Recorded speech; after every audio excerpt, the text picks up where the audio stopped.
지금 당신이 보는 이 영상이 엄청난 시간과 고통을 아껴줄 겁니다. 몇 년의 고난의 시간을 아껴줄 거예요. 자, 그럼 시작해보죠. 멘토가 필요하냐고요?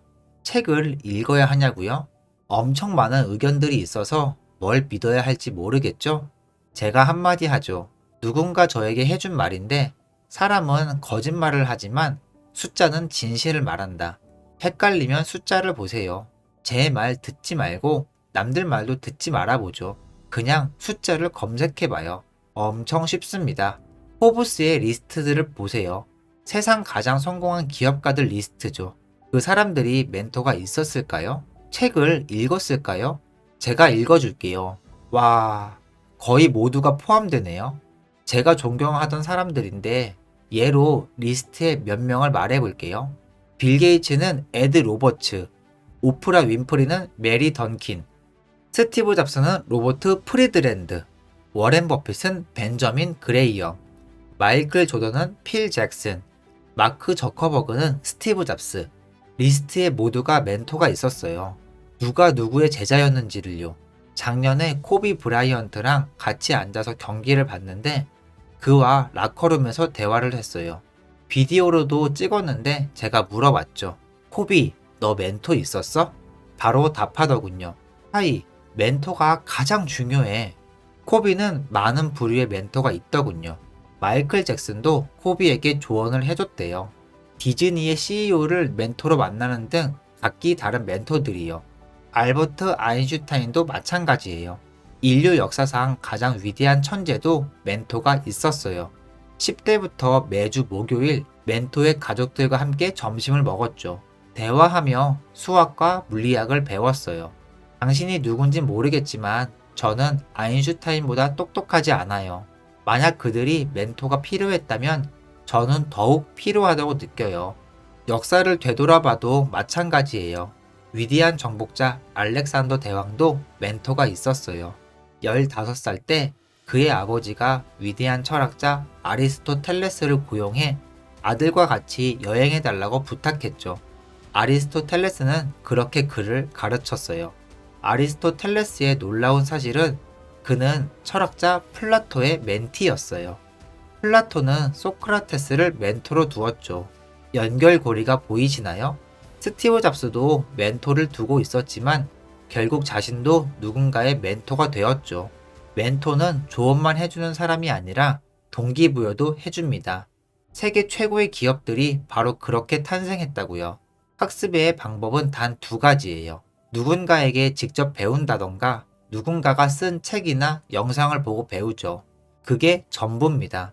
한글, 수학, 어떻게 배웠나요? 누워서 배워야지 생각만 하니까 배워졌나요? 누군가 말하겠죠. 타이, 만약에 멘토링과 책을 읽는데 행동을 안 하면 어떻게 돼? 당연히 행동도 해야죠. 지하방에 박혀서 책을 읽고 유튜브에 동기부여나 멘토 영상만 본다고 되겠어요? 하지만 한 가지 더. 열심히만 행동, 일하면서 똑똑하게 일하지 않으면 마찬가지로 얻는 건 별로 없을 겁니다. 예를 들어보면 누가 더 열심히 일할까요? 일용직 노동자와 스티브 잡스 혹은 일론 머스크 중에서요. 물론 일용직 노동자는 꼭 필요해요. 그분을 욕하는 게 아닙니다. 하지만 성취한 수확물을 보면 열심히보다 똑똑하게 일하는 게 더 큽니다. 포브스 리스트들을 보세요. 최고 부자 리스트, 아마존 창업자 제프 베조스. 아이러니하게도 책 관련 사업으로 시작했죠. 그는 책을 엄청 많이 읽어요. 특히나 그의 샘 월튼의 자서전은 그의 인생의 멘토가 되었고 얼마나 많이 읽었는지 페이지들이 다 낡았더군요. 제프는 세계 3위 부자예요. 나는 그에게 상대가 안 되죠. 그런데 그가 책과 멘토가 필요하다고 하면 나에겐 더 필요한 존재들이죠. 때로는 나도 이를 미뤄요. 그리고는 읽은 책들, 자서전들의 조언을 생각하죠. 혹은 직접 만나 들은 조언들로요. 일론 머스크가 뭐라고 했는지 알아요? 제가 물었어요. 일론, 어떻게 스페이스 X를 창업했어? 우주선 분야에는 경험도 없었잖아. 페이팔 경력밖에 없었을 텐데.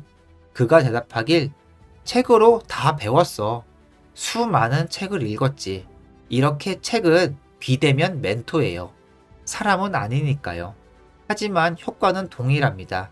그 책의 작가가 멘토가 되는 거예요. 저도 알아요. 모두가 스티브 잡스가 되길 원하지 않겠죠. 아인슈타인처럼 될 필요는 없어요. 제가 하는 말은 그게 아니라 나는 뭘 배우더라도 큰 일을 해낸 사람에게 배우고 싶은 거예요. 당신이 정하세요. 누구에게 배우고 싶은지를요. 저의 경우는 꼭대기에 있는 사람들이죠. 그리고 멘토를 가졌죠. 그리고 그들은 책을 읽어요. 마크 큐반이 제 집에서 해준 말이에요. 그는 샤크탱크라는 회사의 CEO이자 억만장자입니다. 제가 묻길, 마크, 너 책 많이 읽어? 그는, 타이, 너 그거 알아? 내가 LA 공항에 지금 날 기다리는 전용기를 산 이유가 바빠서 못했던 독서를 누구의 방해도 받지 않고 더 하기 위해서야. 마크가 500억짜리 전용기를 산 이유가 책을 더 많이 읽기 위해서라고요. 워렌 버핏도 비행기에 타면 아무도 말을 못 걸게 한대요. 독서하려고. 사람과 다르게 숫자는 거짓말을 안 한다니까요. 열심히만 일하지 말고 똑똑하게 일하세요. 도구를 가지고 효율적으로 일하세요. 무엇이 빌 게이츠를 16년 연속 세계 최고 부자로 만들었을까요? 그는 휴가를 독서하러 가고 그는 책이 주인인 블로그도 운영하죠. 그가 말하길 나는 참 게을러요. 그래서 남들과 달리 머리를 써서 쉬운 방법을 찾죠. 그가 시간을 쓰지 않는다는 게 아니에요. 시간은 무조건적으로 써지는 거죠. 하지만 시간을 쓰는 게 목표가 아니라 적은 시간 동안 많은 일을 끝내는 겁니다. 일은 반만 해야 하는데 결과는 2배로 만드는 게 목표라는 거예요. 그리고 그 방법은 단 한 가지, 머리를 써야 하는 겁니다. 그게 당신을 위대하게 할 거예요. 그러기 위해 위대한 멘토를 찾고 더 많이 읽는 거죠. 제 말을 믿어보세요. 그리고 틀린지 시도해보세요. 못 믿겠으면 직접 시도해보라니까요. 그리고 결과가 마음에 안 들거나 도움이 안 되는 것 같으면 그만두면 되죠. 각자 배우는 방식이 다를 수 있으니까요. 하지만 10명 중 9명의 위대한 사람들은 멘토가 있거나 책에서 멘토를 찾죠. 그러니까 믿져야 본전인 겁니다. 확률을 믿고 해보세요. 멘토와 독서는 성공 확률을 극대화시켜요. 이게 보증된 건 아닙니다. 왜냐하면 행동도 해야 하니까요. 배운 걸 써야 한다는 거예요. 그딴 거 필요 없고 내가 최고야 라고 생각한다면 당신 겸손함에 문제가 있는 거예요. 위인들이 필요한데 당신이 필요 없다고요? 아인슈타인도 멘토가 필요했고 뉴턴도 자기가 대단한 이유는 대단한 스승들이 있었기에 가능했다는데 당신이요? 만약 당신이 멘토가 필요 없다고 생각한다면 말 안 해도 미래의 통장 잔고가 보이네요. 돈이 행복을 부르진 않아요. 하지만 돈의 부재가 불행을 가져오죠. 이 사실은 계속 증명돼 왔습니다. 비상책은 있어야 해요. 계좌에 어느 정도의 돈 말이에요. 매 월급마다 소스라칠 정도면 당신의 삶은 보통일 겁니다. 행복은 스프와 같죠. 여러분이 닭국수를 만드는데 닭을 안 넣으면 그건 닭국수가 아니죠. 노력하는 것만으로 삶을 낙관한다면 그건 마치 화장실 가는 걸로 삶을 낙관하는 겁니다. 화장실 가는 건 당연히 해야 하는 거예요. 목표가 아니에요. 친구들한테 이럴 겁니까? 내 목표가 뭔지 알아? 하루에 화장실 7번 가기. 하지만 꼭 해야죠. 살기 위해서요. 가혹하며 열심히 일하고 애쓰는 것은 자랑스러워할 게 아닙니다. 고통들입니다. 고통을 왜 자랑스러워해요? 하지만 필수 요소입니다. 성공 결정 요소에 대해서 과학적 설명을 본다면 열심히 일하는 것뿐이 아닙니다. 그게 사실이면 공사 노동자들이 세계 최고로 부유하겠죠. 웨이터와 버스보이, 그들이 점장보다 더 열심히 일해요. 그리고 과학자들에 의해 계속 증명된 것은 성실함이 사업 성공과 가장 연관성이 높았죠. 그리고 4가지 양상으로 나뉘죠. 체계화, 완벽주의, 근면함, 현명함. 그러니 사실은 열심히 일하는 것은 오직 공식의 25%밖에 안 돼요. 근면함이 곧 열심히 일하는 것의 또 다른 말이거든요. 그러니 근면함을 혼자서 당신을 성공시킬 거라고 생각하면 자유투만 잘 쏜다고 NBA 선수가 되는 거랑 마찬가지입니다. 하지만 NBA는 못 가죠. NBA는 자유투만 있는 게 아니거든요. NBA는 점수 방어, 자유투, 이런 게 하나의 요소겠죠? 리바운드, 어시스트 이런 것들이 엄청 많고요. 다 설명 못할 정도로 제 삶이 나아졌어요. 이걸 시청하고 있는 사람, 당신도요. 매일 아침에 일어나면 10분만 투자해 보세요. 저는 노란 노트패드가 있어요. 제 집 어디든지요. 빌 게이츠에게 배웠죠. 빌이 마이크로소프트를 세울 18살 시절 아침 6시 호텔룸에 혼자 박혀서 노란 노트패드에 기본적인 코드들을 써 내려갔어요. 도스같이 회사 설립을 위해서요. 그리고 세계 최고의 부자가 되었죠. 18년 연속으로요. 왜냐하면 그는 체계적이었어요. 방에 스스로를 가두고 그의 하루를 생각했거든요.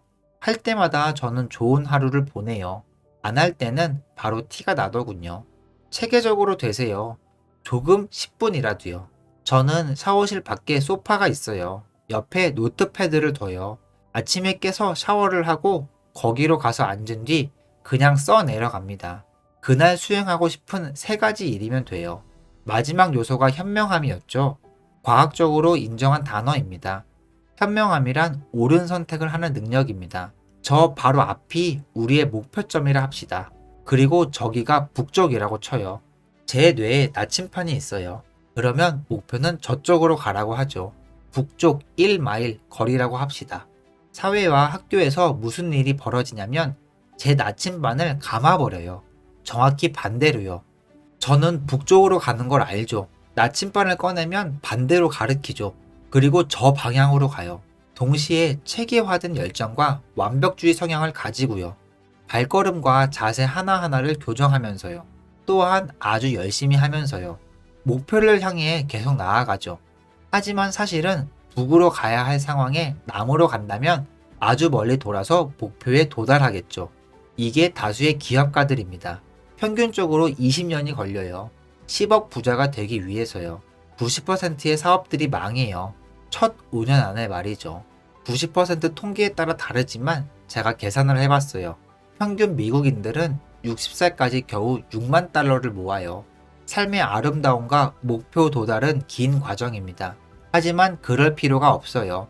나침반이 반대를 향하면 오래 걸리거든요. 제 스스로 해야 할 일은 나침반을 진짜 북쪽에 향하게 하는 겁니다. 그걸 책과 멘토, 인생 경험과 듣는 것으로 배우죠. 이것들이 나침반 교정을 도와줍니다. 그러면 대부분이 원하는 것을 다 얻을 겁니다. 저는 베버리 힐스에 살아요. 베버리 힐스 시내를 가봐요. 페라리 천국입니다. 세계에서 가장 많은 페라리를 볼 겁니다. 모든 남자들이 전부 80대에서 90대예요. 90살에 페라리를 원하십니까? 궁금했죠. 도대체 왜 이 동네는 모든 90대가 저러지? 그리고 알았죠. 우리는 실패의 늪에 있거든요. 우리는 북으로 가는 줄 알지만 사실은 남쪽으로 가고 있었어요. 나침반의 방향을 올바르게 돌리기 위한 핵심 비법이 있습니다. 뭐냐면 실패를 인정하는 겁니다. 사람들에겐 힘들 거예요. 당신이 방황하고 있다는 사실의 인정은 당신의 궤도에 훨씬 더 빨리 올려줍니다. 본인이 방황하는 것 같다면, 그러니 만약 이걸 보면서 앉아서 생각하세요. 난 방황하고 있어. 그것을 인정하는 날이 곧 당신을 도울 사람을 수용한다는 날이거든요. 사람들은 멘토의 동의를 안 해요. 그냥 내 스스로의 감을 믿어. 한글을 그렇게 배웠나요? 당신이 2살 때 감으로 습득했어요? 단어들을 응용할 수 있게요? 절대 아니죠. 다른 사람에게 배웠습니다. 예절과 언어, 여러 가지 것들을요. 모든 가치 있는 것들을 배웠죠. 운전도 다른 사람에게 배웠을 겁니다. 그런데 인생은 왜 안 됩니까? 왜 그렇게 안 하세요? 동시에 책은 죽거나 만나지 못하는 사람이 멘토가 되는 겁니다. 스티브 잡스를 알고 싶어요? 책이 알려줄 거예요. 워렌 버핏, 이 시대 최고의 사업가 중 하나죠. 총 소득액은 500조 원이 넘죠. 그는 하루에 8시간을 읽어요. 이제 늙어서 속도가 느려졌대요. 그러면서 하루에 500쪽을 읽죠. 빌 게이츠는 독서 휴가를 가져요. 마크 저커버그는 페이스북에 일주에 1책 북클럽을 만들었어요. 벌써 몇 백만 명이 참여했죠. 이제는 오디오북도 있어요. 변명거리가 없죠. 유튜브도 있죠. 그냥 틀어놓고만 있어요. 실제 멘토가 있으면 더 좋죠. 찰리 먼거가 말했죠. 워렌 버핏의 사업 파트너요. 이렇게 말했습니다. 한 발자국씩 앞으로 나아가라. 하지만 불처럼 확 타오를 필요는 없다. 하지만 불을 위해 준비는 해라. 하나하나 배우면서. 이렇게 얘기했습니다. 찰리 먼거는 또 근면성이 중요하다고 했죠. 당신의 엉덩이를 의자에 박아라. 앉아서 집중하세요. 세계 사람들의 평균 집중력은 5초로 줄었어요. 슬픈 건 평균 금붕어가 6초예요. 우리는 금붕어와 경쟁하고 금붕어가 이겼어요. 그러니 당신이 앉아서 읽을 근면이 없다면 당신을 위한 답은 없습니다. 당신은 평생 가난할 거예요. 항상 패배할 테니까요. 앉을 의향이 없는 사람에게요. 이런 미신들을 들어봤어요? 모든 일에는 이유가 있다. 그러니 받아들여라. 이건 어느 정도 사실입니다. 저의 독서 방식을 말씀드리겠습니다. 대부분의 책은 쓰레기예요. 그러니 책을 생각만큼 읽을 필요가 없습니다. 그래서 하루 한 권으로 좋은 책을 반복해서 읽어요. 1년에 한 번 정도로요. 또한 남이 추천해준 책을 고르고 1일 1책을 하려는데 생각보다 별로라면 저는 읽지 않습니다. 이것에 대해 얘기가 많죠. 타이, 그건 읽는 게 아니잖아요. 아닙니다. 읽는 겁니다. 핵심만 뽑아서 읽는 겁니다. 핵심 내용이 8쪽밖에 안 되지만 출판사가 말하죠. 8쪽을 25달러에 팔 순 없어요. 그러니 다른 내용으로 채우는 거죠. 한 챕터의 핵심을 파악하면 다음으로 넘어갑니다. 나머지는 보충 설명이거든요. 매일 뇌를 위한 예산을 가져야 합니다. 이상한 예산들 많잖아요. 신발 예산, 멍청한 것을 빌리는 예산과 같이요. 결국 인생에서 당신을 최고로 돌볼 사람은 오직 한 사람입니다. 그건 바로 당신이에요. 당신만이 스스로의 DNA를 100% 가지고 있거든요. 여러분은 빠른 학생인가요? 느린 학생인가요? 이건 인생에서 가장 중요한 질문일 겁니다. 여러분이 정말 돼야 할 것은 책 지성인이며 세상 물정을 알고 경험에 의한 지성인이 되어야죠. 빌 게이츠는 이렇게 합니다. 그는 독서 휴가를 내서 바빠서 못 읽었던 책 뭉치를 가지고 전부 독파합니다. 그게 가장 창의적인 시간이라 했죠. 그 원리는 머릿속 아이디어들이 섞이고 결합되고 서로 부딪히기 시작하며 아마 제임스 올투저가 말하길 아이디어들이 아기를 낳는다 라고 얘기했어요. 두 사람이 만나서 아이를 낳으면 셋이 되죠. 독서로도 기하급수의 효과를 낼 수 있어요. 첫 한 권은 효과가 안 보이겠지만 두세 권의 책을 추가하면 10의 효과가 납니다. 이게 시너지죠. 그러니 종종 실험해 보세요. 두세 권의 책을 15분 훑어보세요. 기억하세요. 그게 안 맞으면 내일 원래 방식으로 돌아가서 한 권씩 읽으세요. 항상 섞고 결합하세요. 인간은 다양성에 의해 발전합니다. 또한 이 방법의 의도치 않은 효과는 독서가 즐거워지고 새 책을 살 때 도파민 반응도 느끼게 됩니다. 새 커버를 보면 기분이 좋잖아요. 여러분이 합리적인 목표를 이끌어준다면 문제될 것은 없습니다. 합리적인 목표에 의해 삶이 향상되거든요. 자, 질문 하나 하죠. 들이삼키기를 시작하면 여러분 인생이 어떻게 변할까요? 왜 이런 말을 하냐고요? 99%의 사람들은 조상 철학자가 한 말을 잊었어요. 예술은 길지만 인생은 짧다. 너무 일찍 늙고 너무 늦게 현명해진다. 느린 배움의 문제는 배운 것을 쓸 수 있을 때면 여러분은 이미 70살, 80살이 될 겁니다. 하이, 나는 1년에 책 한 권씩을 읽을 거야. 얼마든지 좋아요. 당신이 정정한 100년의 시간이 있다면요. 인생에서 한 가지 확실한 건 과학의 발전으로 수명이 늘었어도 인생의 전성기는 짧습니다. 70살, 80살에는 지금과 같은 힘이 없을 겁니다. 하지만 20년을 더 살아야죠. 그 뜻은 당신의 전성기를 효과적으로 이용해야 한다는 겁니다. 그것을 위한 최고의 방법은 어리석은 사람들이 하는 말을 없애는 겁니다. 많이 읽고 많이 배우고 아이디어를 얻고 아이디어들이 머릿속을 돌고 보상을 받고 더 위로 올라가서 업적을 이룬 사람들을 연구하세요. 이 사람들은 머릿속에 아이디어가 넘쳐나요.